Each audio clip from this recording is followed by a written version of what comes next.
Welcome to Practical Access. I'm Lisa Deeker. And I'm Rebecca Hines. And Lisa, I think today's question deals with middle school, which is my favorite. We both have a hankering for those teenage years. Something about the drama I just can't get enough of. So tell me what our question is and let's see what we can offer. All right, here's a question from our listener. Thanks for calling. Remember 407-900-9305. My question was for middle school level.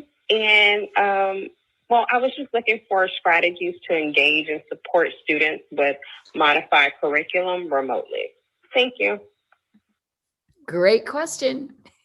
No, and she's looking at me, so I guess I'm the one who's going to answer first. So this is a great question, and it's a tough question at any grade level, no doubt about it. At the risk of sounding overly simplistic, I'm going to go with the same thing that I say in a lot of different ways, which is real world experiences.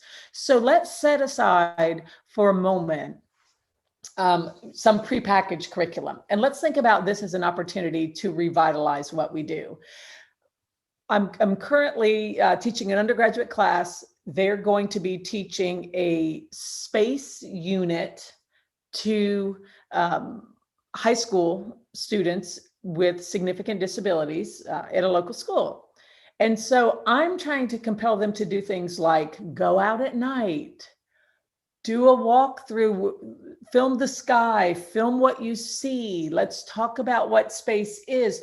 When they teach the lesson, I'm asking them to roll the video, share screen, and do a talk through of what it looks like and looking for patterns, because that's their actual standard for the modified curriculum here, is to identify patterns. So why not look at real patterns in the sky? And why is that more important than using a secondary source? In my opinion, when it comes to kids who are on modified curriculums, tying it to the real world removes that abstract layer. So if they see me looking at the stars and talking about the stars, I feel they're going to better understand the concept. Yeah, and it's interesting because, I not only completely agree with that, but I think if you're kind of lost where to find those resources, I always like to remind, because I find many of our teachers, general ed and special ed alike, don't know that every state has access points. And so you can look at your state standard curriculum and they will give you a point of access for kids on modified curriculum, even remotely. And so keep in mind, could they look out their window? I love the thought of video. I was sharing with Becky, I got the chance to walk by yesterday on the beach and saw the right whales, RIGHT whales, and there's only 490 of them in the world. Well, I have video. You might not be able to see the whales really well, but me being able to talk about that. But what would the access point tell me instead of just talking about whales? Maybe that all things that are living and breathing that are mammals need oxygen. Maybe that's what I'm trying to get out of that. So I think it's not only adding that real world and adding those modified curriculum, but thinking about what is that access point? Where can that come from? Can it come from their house? Can it come from, I think we often look for the magical curriculum, and I would say it's the magical access point that can give you lots of creative ideas. And if you're not creative, ask your students, ask your high achieving students to make a little Flipgrid video of, look, we talked all about nouns and verbs, but this person just needs to know what is a sentence. So could you give me a quick Flipgrid video of what is a sentence? And now I have a ready-made accommodation for that student from some of the other students, which they'll pay a lot of attention, especially in middle school, if you pick up here that they really see as a positive person in the classroom. And you mentioned Flipgrid, and that is definitely one tool we can use. I would say, if you haven't already, this is the time to start working with kids on modified curriculum, on using video tools, because they may very well need added training in doing any of this. And I think it is time well invested. So if they can get their hands on a phone, obviously they have access to an iPad or a computer if they're working from home, and start working with them on how to collect some of these digital artifacts that we're discussing here.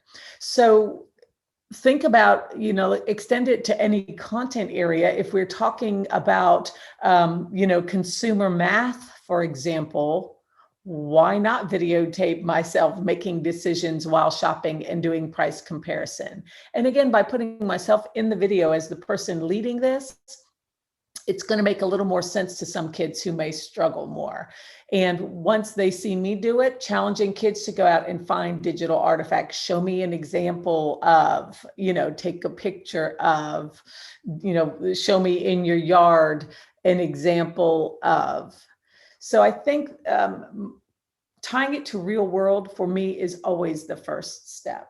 Yeah. And then I would just say, right now there's a plethora of COVID-19 resources, but I'll tell you the one that I love the most for this question. If you haven't ever visited the National Center on Intensive Intervention, they actually did a whole COVID response section on supporting students with intensive needs. And not only do they give you ideas, but they actually give you videotaped examples, similar to what, of course, Becky was saying so eloquently there. Show me this number using the base 10 blocks. Well, if you don't have the base 10 blocks, show me using 10 spoons, show me using 10 of something. And so think about what that might provide you. And we do know that a lot of schools are sending small mini kits. I would think about, sending a solo plate and a black marker home so that student can draw you something, sending home some base blocks. So again, I think when we think remote, we think we can only use what's there. For a small amount, you can mail, I think those one school told me the $5.95 US post office boxes, they filled it up with manipulatives and things so that the students had common and manipulatives. So think about maybe those kinds of small things to do without them costing you, of course, as a teacher, a lot of money.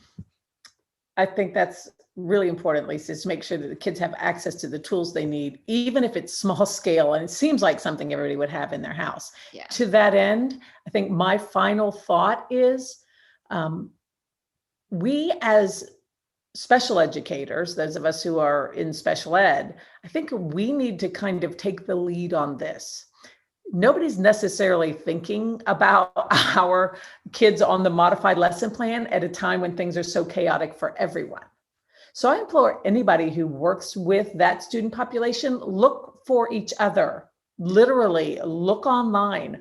Find other groups of teachers that you can connect with to get ideas, because we are such a small minority of the teaching force. And I don't know we're going to be getting stuff pushed out to us. I think we're going to have to be the ones who come and say, here's what I need. So going to your school and saying, I need 10 boxes shipped, here's the items I need in the box. That's different than saying, I don't know what I'm supposed to send my kids. So come with a solution, team up to find it.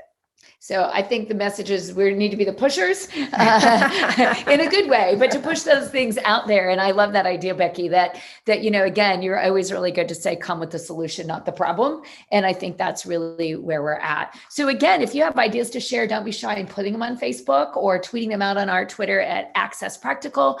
And again, if you have a question you'd like for us to answer on our podcast, please call us at 407-900-9305.